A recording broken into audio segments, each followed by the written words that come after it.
그리스도 안에서만이 희망을 가질 수 있다.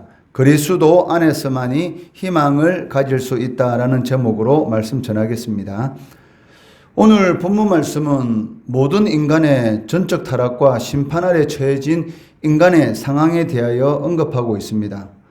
바울은 이 말씀을 통해서 모든 인간은 타락했으며 그로 인한 심판이 불가피하다라는 것을 선언하고 있습니다. 이를 통해서 바울은 스스로의 힘으로는 결코 의에 이를 수 없고 오직 그리스도를 믿음으로만 의를 얻을 수 있다라는 이신득이의 필요성을 논리적으로 증거하고 있다는 것입니다. 바울은 먼저 유대인이나 이방인이나 구별 없이 모두 제 아래 있다는 것, 그리고 마찬가지로 그리스도인들 역시 제 아래 있다는 것을 직설적으로 표현하고 있습니다. 9절 말씀해 보시면 그러면 어떠하냐? 우리는 나으냐? 결코 아니라 유대인이나 헬라인이나 다 제 아래에 있다고 우리가 이미 선언하였느니라 라고 말씀하고 있습니다. 이는 단 한 사람의 예외도 없이 모든 사람들이 제 아래에 있어서 철저하게 죄의 종노릇하고 있다라는 것을 보여주는 것입니다. 이어서 바울은 구약 성경을 인용해서 인간이 전적으로 타락했다는 것, 그리고 그러한 타락으로 인해서 나타나는 죄의 양상들을 18절까지 구체적으로 제시하고 있습니다. 이 가운데 10절 말씀은 시편 14편 3절 말씀을 인용한 구절로 전 인류의 전적 타락에 대해서 가장 명료하게 보여주는 구절이다라고 할 수가 있습니다. 10절 말씀해 보시면 기록된 바 의인은 없나니 하나도 없으며 라고 말씀하고 있습니다.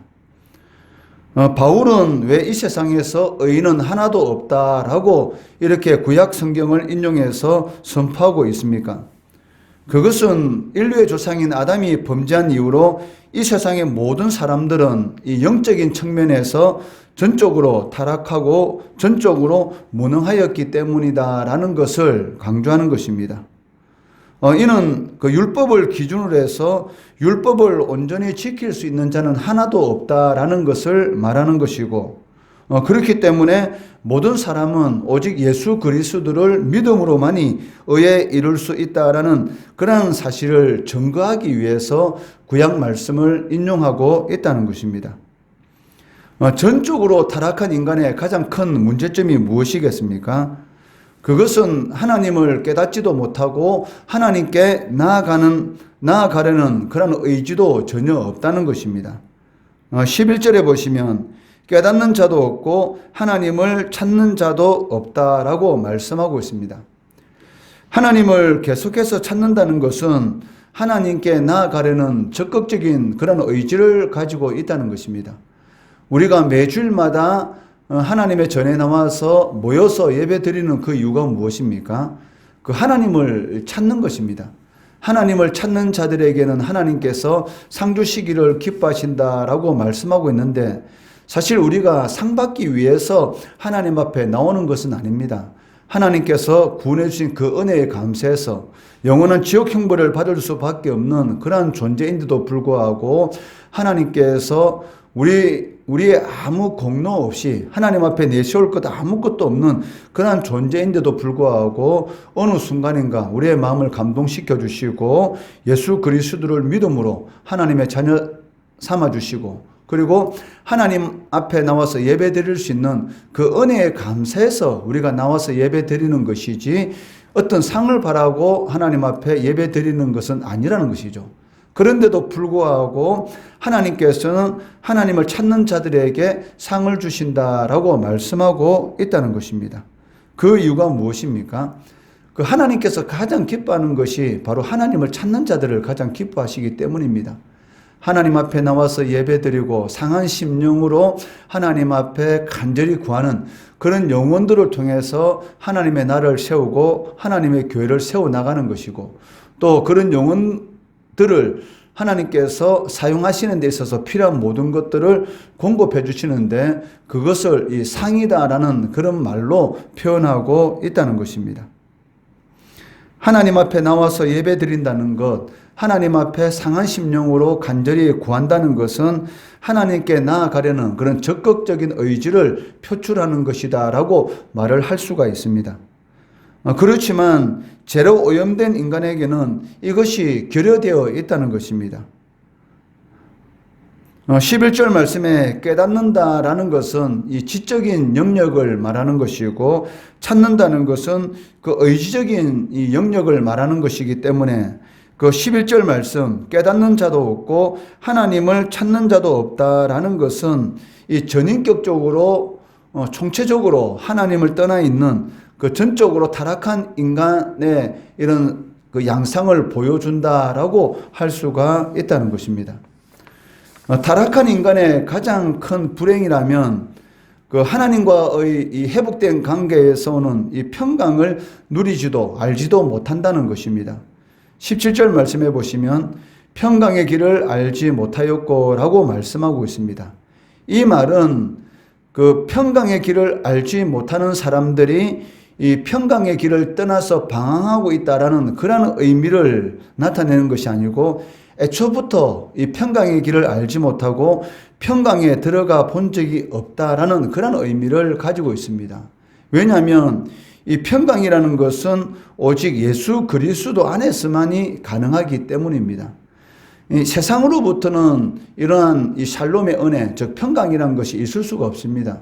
오직 평강이라는 것은 위로부터, 즉 하나님께로부터 오는 것이기 때문에 그 이 평강의 이 은혜를, 이 평강의 길을 알지 못했다라는 것은 애초부터 이 평강에 들어가 본 적이 없다라는 그런 의미를 가지고 있다는 것입니다.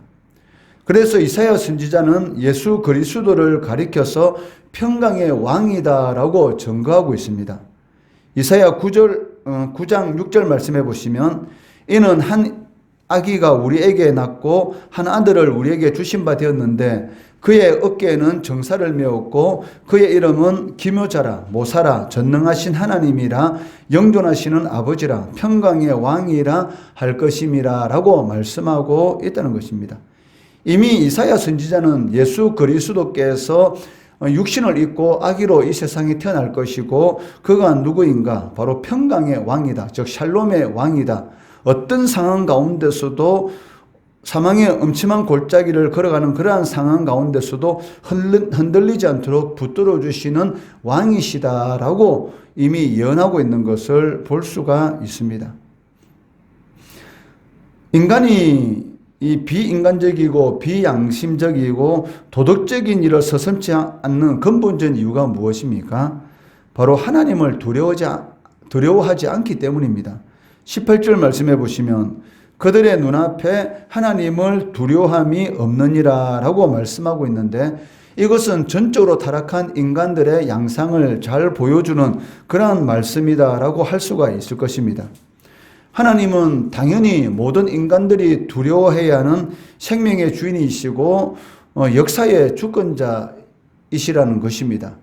몸을 죽이는 자를 두려워하지 말고 영혼이 멸하는 자를 두려워하라라고 말씀한 것처럼 이 세상에 있는 권력자들은 우리의 육신은 죽일 수가 있습니다. 그렇지만 영혼은 죽일 수가 없다는 것이죠. 그렇지만 하나님은 이 영혼과 육신을 함께 죽일 수 있는 그런 생명의 이 주관자이시고 이 세상을 섭리하는 역사의 주권자이시다라고 말씀할 수가 있다는 것입니다.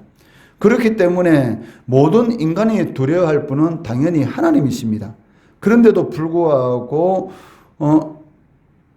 이들의 눈에는 그 하나님을 두려워함이 전혀 없다는 것이죠. 이를 통해서 우리가 알 수 있는 것은 무엇입니까?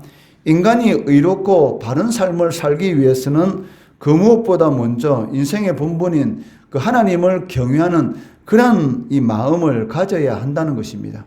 하나님을 두렵고 떨리는 마음을 가진 자들만이 의롭고 바른 삶을 살 수가 있는 것이고 그를 통해서 하나님 앞에 의인이다라고 인정받을 수가 있다는 것입니다.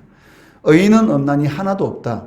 그 이유, 이 궁극적인 이유는 하나님을 두려워하지 않는다는 것이죠.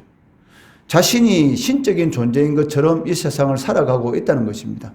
자신의 육신의 정욕만 만족시킨다면 그것을 만족시키기 위해서는 수단과 방법을 가리지 않고 살아간다는 것입니다. 왜? 바로 자신이 신이기 때문입니다. 그러니까 자신이 신으로서 자신의 만족을 위한 그런 모든 일이라면 비인간적이고 비양심적이고 비도덕적인 일을 서슴지 않는다는 것이죠. 왜? 자기가 신이기 때문에 그렇습니다. 궁극적으로는. 그렇기 때문에 그 인생이 진정으로 의롭고 올바른 그런 삶을 살 수 있는 길은 단 하나인데 하나님을 경외하는 것입니다. 하나님을 경외하지 않는 인간은 그 전적으로 타락하고 무능력한 존재이기 때문에 그 상대적인 인간의 눈으로 보기에는 의롭다라고 할 수가 있는 그러한 일을 행할 수가 있을지 몰라도 하나님의 절대적인 의를 기준으로 보면은 의인은 하나도 없다라고 말을 할 수가 있다는 것입니다. 하나님의 절대적인 의의 기준이 무엇입니까? 그것은 바로 예수 그리스도입니다. 오직 예수 그리스도 안에 있는 자만이 하나님께서 의롭다고 인정하신다는 것입니다. 하나님 앞에서 의인으로 인정받을 수 있는 유일한 조건은 행위가 아니고 믿음입니다. 전적으로 타락한 인간이 자신의 구원을 위해서 할 수 있는 것은 아무것도 없기 때문에 오직 믿음으로만이 의에 이룰 수 있다라고 성경은 강조하고 있다는 것입니다. 그래서 바울은 20절 말씀을 통해서 하나님의 구원이 인간의 행위에 대한 보상이 아니라 은총으로 주어지는 선물이다라는 것을 강조하고 있습니다. 우리의 노력으로 얻어지는 것은 선물이 아닙니다. 그리고 은혜가 될 수 없습니다. 아무것도 할 수 없는 그런 존재에게 주어지는 것이 바로 은혜다라고 말을 할 수 있는 것처럼 인간이 구원을 위해서 할 수 있는 것은 아무것도 없다는 것이죠. 오직 그것은 하나님의 은혜로 주어지는 선물이다라는 것을 20절에서 말씀하고 있는데, 그러므로 율법의 행위로 그의 앞에 의롭다 하심을 얻을 육체가 없나니 율법으로는 죄를 깨달음이다라고 말씀하고 있다는 것입니다. 즉, 그 행위가 아니라 오직 믿음으로서만이 하나님 앞에 의인으로 인정받을 수 있다는 것입니다. 그렇다고 율법이 구원의 길이 될 수 없다고 해서 무익하거나 무가치한 것이 아니라는 것이죠. 하나님으로부터 나오는 모든 것들은 선한 것입니다. 그렇기 때문에 율법 또한 선한 것이 된다는 것입니다. 율법이 있기 때문에 죄를 죄로 여기게 되는 것이고 구원의 필요성을 깨닫게 되는 것이고, 그리고 하나님께서 요구하시는 도덕적 기준을 알 수 있다는 것이죠. 우리가 율법을 행함으로 구원을 받는 것이 아니라 구원을 받았기 때문에 율법을 행해야 한다는 것입니다. 즉, 구원을 받았기 때문에 하나님께서 우리에게 주신 이 도덕적 계명, 즉 십계명을 지키는 것이고 하나님의 말씀에 순종하는 그러한 삶을 살아가는 것입니다. 그리고 그러한 길을 걸어갈 때에 하나님께서 우리들에게 이 복을 주신다는 것입니다. 그렇기 때문에 율법이라는 것은 인간으로 하여금 자기 안에서는 이 절망하게 만듭니다. 나는 죄인이구나. 어쩔 수 없이 영원히 죽을 수밖에 없는, 멸망할 수밖에 없는 그러한 이 불의한 죄인이었구나라는 것을 깨닫게 만드는 것이고, 그리스도 안에서 희망을 보게 한다는 것이죠. 바로 이것이 바로 율법의 역할입니다. 자기 안에서는 절망하게 만드는 것이고 그리스도 안에서 희망을 가지게 만드는 것, 이것이 바로 율법이 하는 역할이다. 즉 그리스도께로 인도하는 몽학선생이다라고 말을 할 수가 있다는 것입니다. 그렇기 때문에 그리스도 안에서 희망을 소유한 성도로서, 구원의 은총을 받은 성도로서 당연히 하나님을 두렵고 떨리는 마음으로 섬겨야 되는 것이고, 또 하나님의 명령을 지켜야 되는 것이고, 그를 통해서 성도의 본분, 하나님을 경외하고 그의 명령을 지키는 것이 인간의 본분이다라는 솔로몬의 고백처럼 그 고백이 우리의 삶 가운데 나타나는 그러한 삶을 살아가야 한다는 것입니다. 오직 그리스도 안에만이 소망이 있습니다. 어떤 상황 가운데 있을지라도 그리스도를 붙드는 것이 승리의 길인 것이고, 그리스도를 붙드는 것이 바로 축복의 길인 것이고, 그리스도를 붙드는 것이 영생의 길인 것이고, 그리스도를 붙드는 것이 바로 하나님께 영광을 돌리는 것입니다. 자기 자신을 바라보면 결국은 절망의 삶밖에 있지 않습니다. 오직 그리스도 안에서 소망의 삶을 살아가시는 우리 성도들 되시기를 주의 이름으로 축원합니다.